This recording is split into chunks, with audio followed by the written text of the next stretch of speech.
tal amigos? Buenos días, ¿cómo están? El día de hoy vamos a platicar con el maestro Francisco Hernández acerca de la inauguración de un nuevo espacio cultural aquí en la Ciudad de México. Maestro Francisco Hernández, buenos días, ¿cómo está? Gracias por platicar con nosotros. ¿Qué tal? Un gusto saludarlos y un enorme placer estar en el programa con ustedes. Gracias, maestro. Maestro, antes de entrar de lleno al tema del Centro Cultural Constitución Beistegui, no sé si nos puede platicar un poquito de usted, quién es Francisco Hernández, de su trayectoria, por favor. Bueno, yo estudié en la Facultad de Filosofía y Letras, la carrera de Literatura Dramática y Teatro. Soy dramaturgo de oficio y vocación, pero también estudié la maestría en Historia y me he dedicado al rescate del teatro novohispano y a la investigación. Y he montado más de 70 obras en el centro histórico con tema novohispano, entre las que destacan Sor Juana Inés de la Cruz, Juan Ruiz de Alarcón, González de Eslava, obras de los jesuitas, obras de evangelización del siglo XVI como El juicio final de Fray Andrés de Olmos. Entonces me he dedicado al rescate de este teatro, a divulgarlo y presentarlo en los espacios donde se suscitó, los escenarios reales, como era el atrio de la catedral. En el Zócalo hago La Pasión de Cristo, llevo haciéndolo 22 años. El Palacio Nacional, ahí hice una investigación sobre la importancia del Don Juan Tenorio y ahí descubrí que se representó Don Juan Tenorio en el Palacio Nacional en el año de 1865, 4 de noviembre, pero además hay dos cosas muy interesantes, que era el Palacio Imperial de Maximiliano y Maximiliano llama a José Zorrilla, que vivía en México, y lo invita a formar la primera compañía del imperio. Y podemos decir que es el antecedente de la Compañía Nacional de México, de, del IMBA, ya que ahí es cuando se da un presupuesto por primera vez para hacer representaciones teatrales por parte del Estado. El Estado se hace cargo del teatro, pero sobre todo de divulgarlo y difundirlo con Maximiliano. Entonces, a partir de la investigación, he ido descubriendo los espacios y haciendo puestas en escena en los mismos recintos, en los mismos sitios donde se generó todo este teatro, todo este enorme acervo que tenemos del teatro del siglo XVI, XVII, XVIII. También me he dedicado mucho, bueno, a dar charlas, conferencias en torno a estos autores, en torno a José Zorrilla. Bueno, estuve en Valladolid, España, en la casa de Zorrilla, hablando sobre Zorrilla en México, en la Universidad de Salamanca en los 800 años, hablando de la importancia de la cultura novohispana y el teatro, y como parte de la Universidad de Salamanca, que Salamanca nos legó uno de los más grandes maestros que vino a esta tierra, que es Fray Alonso de la Veracruz.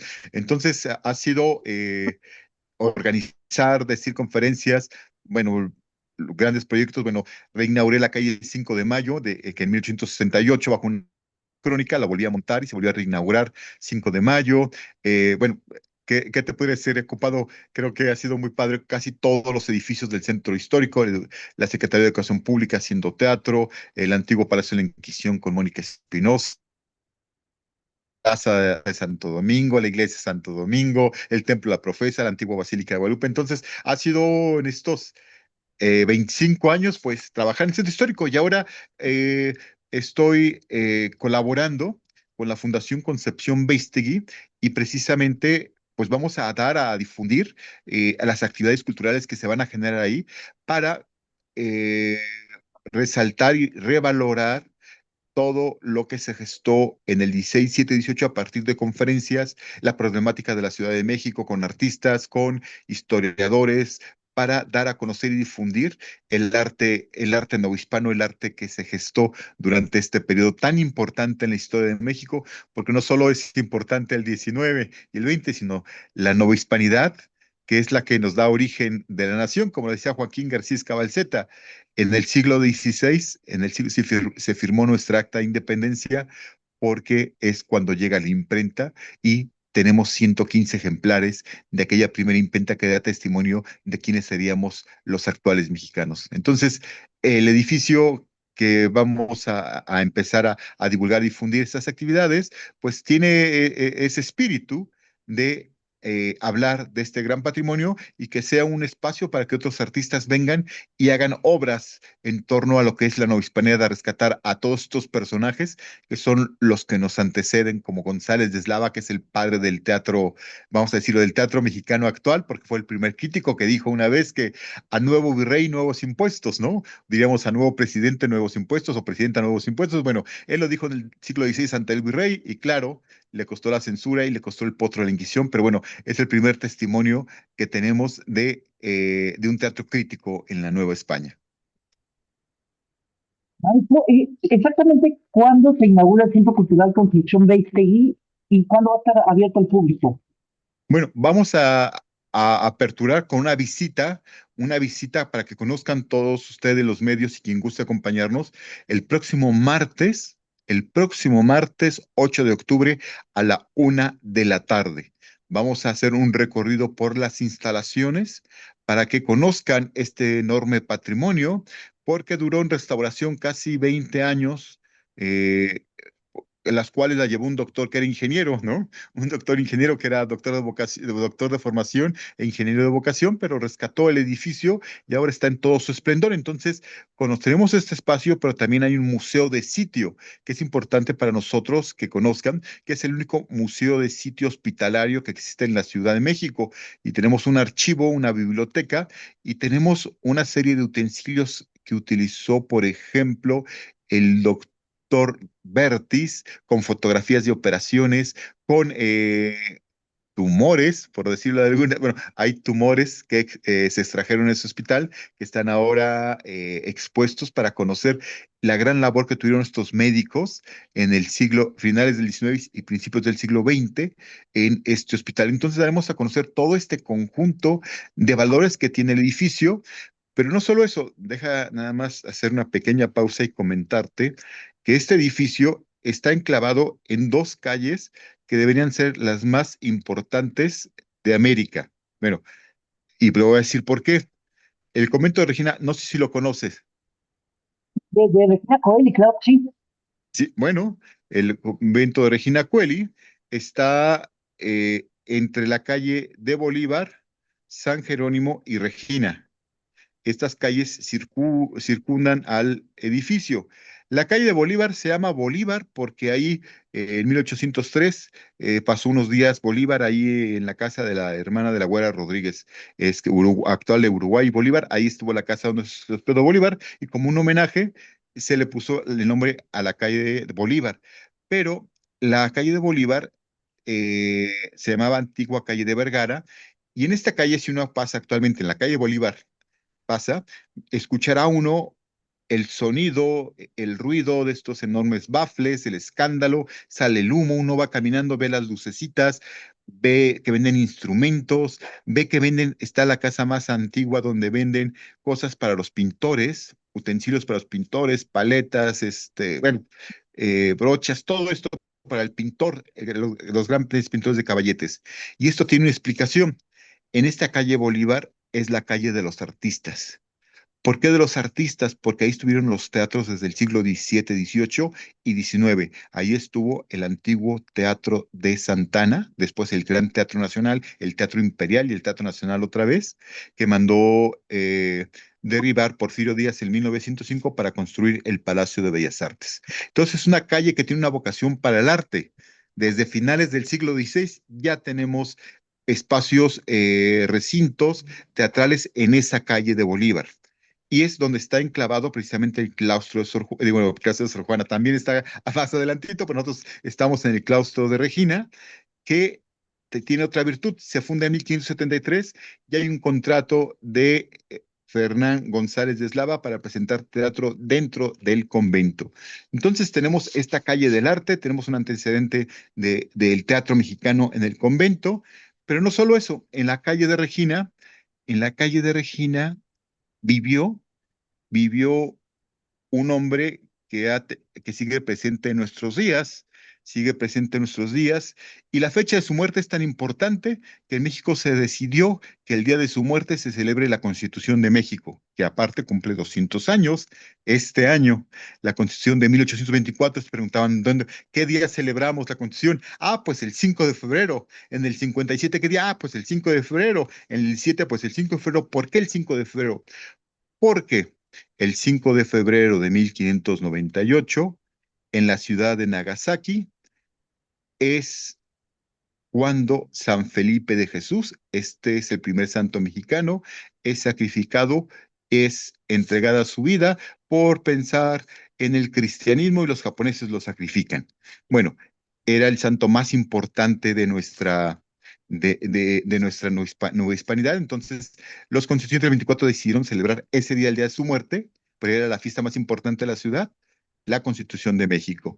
Y él vivía en la calle de Regina y cuenta la leyenda que cuando era niño, cuando era un niño Felipe, San Felipe de Jesús, su nodriza le dijo que era un travieso y que el día que él fuera un santo, reverdecería la higuera, porque hay que recordar que había muchas higueras antes en la ciudad en el siglo XVI, por obvias razones. Entonces, al morir San Felipe de Jesús en Japón, en Nagasaki, reverdeció la higuera.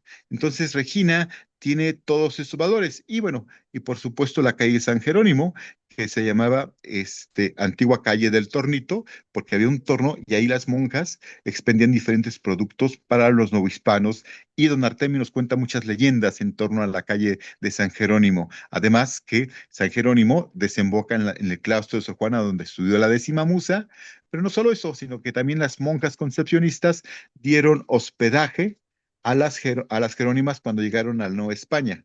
Y algo importante para nosotros también es resaltar que en el convento de Regina Coeli tiene sus antecedentes en el año de 1528, en que se decide, los franciscanos piden a una mujer, Catalina de Bustamante, que forme niñas en la educación, que sean, que busquen estar estas mujeres con el favor de Dios, en unión con Dios, pero para formar niñas y se les eduque. Entonces esto lo hace Motolinía y en Texcoco, en la ciudad de Texcoco, en el Palacio de Nezahualcóyotl, se da como la primera sede para educar niñas, para formar a las niñas en saber leer, en saber diferentes áreas del conocimiento y también para tener una vida cristiana. Y es ahí el antecedente de las monjas concepcionistas, que después la orden se establecerá en 1540 en la calle de Belisario Domínguez y de Lázaro Cárdenas. Ahí se creará el gran convento concepcionista y luego el segundo será el de Regina, en donde estamos nosotros y que daremos a conocer este martes 8 a la 1 de la tarde, haciendo un recorrido por todas sus instalaciones para que conozcan este patrimonio que es de todos nosotros. Y como es de todos nosotros, pues hay que conocerlo, conservarlo para las futuras generaciones. Eso es lo que vamos a hacer este 8 de octubre a la 1 de la tarde. Maestro, ¿qué tipo de actividades podemos encontrar en este Centro Cultural Concepción de Ixteli? Bueno, pues vamos a tener el siguiente día, que es miércoles 9 a las 6 de la tarde, vamos a tener algo que es vamos a decirlo, muy moderno, va a haber una conferencia del maestro Cayetano, que es un gran artista español, y nos dará una primera conferencia para inaugurar sobre el arte, la creación en la pintura y la inteligencia artificial. Entramos de lleno con la modernidad, con esta conferencia, que en verdad será muy, muy ilustrativa, será de un gran bagaje cultural para entender la inteligencia artificial, la pintura, el grabado, y por donde nos conducirá este gran maestro que tiene una obra muy importante en toda España, en Francia y en Alemania. Entonces conoceremos a este artista y nos hablará de este tema que es importante para nosotros. También al día siguiente tendremos la presentación de un libro que están también invitados de la poeta Anabel Gutiérrez, que es el jueves 10. Tendremos la presentación de este libro, pero acompañada a la lectura de las poesías y la presentación con un cuarteto de cuerdas que tocará música barroca. con actrices que interpretarán los poemas en una lectura dramatizada, vestidas al siglo XVII. Y también luego tendremos una conferencia el primer miércoles de noviembre sobre un edicto entre la Inquisición de México y las monjas de Regina. Ahí pasó algo en el siglo XVII non grato para las religiosas, pero ahí podrán conocer qué pasó en ese espacio que por primera vez se da a conocer este documento que da a conocer el historiador el maestro Carlos Flores, que nos hablará el último miércoles de el mes de noviembre. En diciembre presentaremos en la primera semana, primer miércoles de la semana, presentaremos un libro que es sobre sentimientos del exilio español, que presenta la maestra Belén, la historiadora que es española mexicana, y Belén Magaña nos hablará de estos españoles que habitaron el centro histórico, su periferia, pero sobre todo nos hablará del gran legado que dejaron todos estos grandes exiliados españoles. Entre ahí se cuenta la historia del rector de la Universidad de Oviedo, que llega a Veracruz, va a un pueblo y ve que no tienen maestro, y entonces el rector se decide quedarse en ese pueblo para enseñar a esos niños, porque la educación es un gran ejemplo, no tiene rango económico, ni rango social, ni edad. Entonces, ese rector se quedó ahí a dar clases para formar una escuela. Entonces, nos hablará de todas estas vicisitudes y este gran aporte que hicieron los exiliados españoles en México. Esas son algunas de las actividades que iremos presentando este año para acabar diciembre, ¿no? Perfecto, maestro. Maestro, también tengo entendido que este recinto alberga un asilo. No sé qué nos podía platicar sobre este albergue que, bueno, me imagino que tiene como objetivo una labor filantrópica. Yo que hace una muy buena observación usted, sí, se me había pasado. El asilo, el asilo se funda en el año de 1986 por el doctor Agustín Sotonachón, que a él lo convoca un patronato para decirle que se haga cargo del edificio, porque el edificio estaba en ruinas y había sido el gran hospital Concepción Beistegui. Entonces el doctor, viendo que había 6 abuelos, con esos 6 abuelos decide fundar el asilo. Y y al mismo tiempo que va rescatando la memoria, que va cuidando a los abuelos, va rescatando el edificio y va reuniendo una serie de piezas, documentos, libros, utensilios del siglo XIX, se forma un museo y se convierte en un asilo. Tenemos casi 100 abuelos en el recinto con 2 turnos que los atienden, y es ahí su casa. Y es un lugar hermoso para disfrutar, para vivir, porque uno se sale de lo cotidiano, del mundanal ruido para entrar en este recinto que es como si entramos en una cápsula del tiempo que nos legaron aquellas monjas de estos pasillos, de estos patios, para reflexionar y llevar una vida retirada de este mundanal ruido. Entonces, el asilo está ahí. Tienen muchas actividades, viven ellos en la primera planta y bajan a hacer diferentes actividades, ya sea en el huerto que hay, donde tenemos naranjos, limones, guayabas, y bajan a los patios, los bajan a caminar en las sillas de ruedas. Tenemos muchísimas actividades con ellos, pero también nos pareció importante que se abriera este espacio para que las personas conocieran este gran patrimonio que tenemos. Y bueno, y los abuelos también han sido testigos y han estado presenciando muchísimas actividades que hemos llevado a cabo con ellos y bueno, pues también abrirlas para todo el público. Perfecto, gracias, maestro. Y también quería preguntarle sobre las actividades infantiles que va a haber con temática novohispana. Sí, esa es otra línea que vamos a trabajar, de dar a conocer a los niños y cambiarles un poco esto que nos han enseñado a usted, a mí, a nuestro expresidente y a muchos, que lo novohispano es malo, que es retraso, que son cosas viejas, que son vetusteces. Bueno, hay que decir que lo novohispano es parte de nuestra identidad. Llevamos más años de novohispanos que de mexicanos y, y es precisamente generar actividades para que los niños conozcan el gran valor que tiene la cultura novohispana. Hay que decir que Fray Pedro de Gante que no era, era un lego, él no era franciscado consagrado, sino era un lego que había estudiado en la Universidad de Lovaina y había venido de esos Países Bajos con el emperador Carlos V, quien lo envía con otros dos frailes para enseñar y traer, y traer esta nueva visión del mundo a América. Y es Fray Pedro de Gante el que a través de las artes va educando y formando a los niños.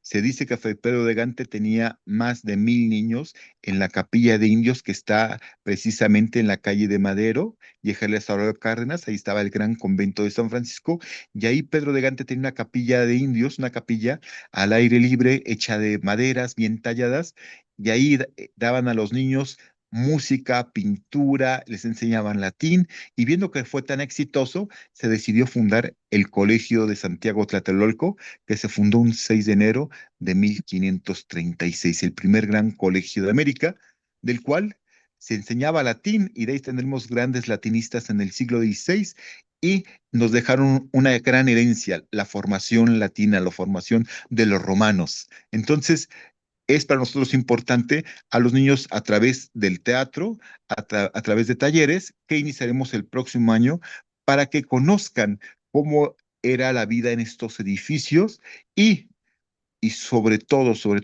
lo sumen a su conocimiento y sensibilidad para conservar todos estos grandes monumentos que aún nos quedan en el centro histórico.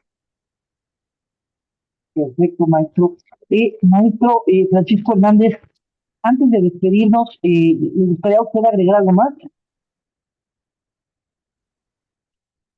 Bueno, sí, sí me gustaría agregar algo más, que hay que visibilizar a todas estas mujeres que también le dieron una imagen arquitectónica a la ciudad y que, bueno, tenemos el gran trabajo de Josefina Muriel, que escribió Los conventos de monjas en la Nueva España, pero bueno, ese es el primer gran trabajo que nos habla de estas mujeres que habitaron el centro histórico y que en verdad hay que visibilizarlas para saber quiénes fueron. Hay que investigarlas todavía más, se está haciendo una labor, pero sí, hay que visibilizar su enorme labor en la Ciudad de México. Por ejemplo, aquí nosotros tenemos a Agustina Santana, que nadie conoce, y si no es por unas placas que mandó ella a hacer en el siglo XVIII, sabemos mucho menos de su labor en el convento de Regina. Entonces, es importante también, si se está visibilizando a la mujer, pues visibilizar a estas mujeres de la época novohispana, que son tan importantísimas como las mujeres del siglo XIX, con las mujeres del siglo XX o XXI. Rescatar su memoria es rescatar la memoria de las actuales mujeres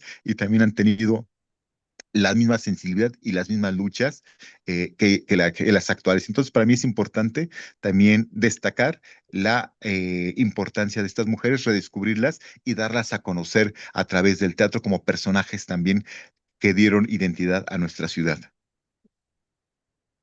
Perfecto. Maestro Francisco Hernández, muchas gracias por platicar con nosotros. Mucho éxito con el Centro Cultural eh, Concepción Beistegui. Que sigan los éxitos y pues ahí estaremos el martes en la inauguración.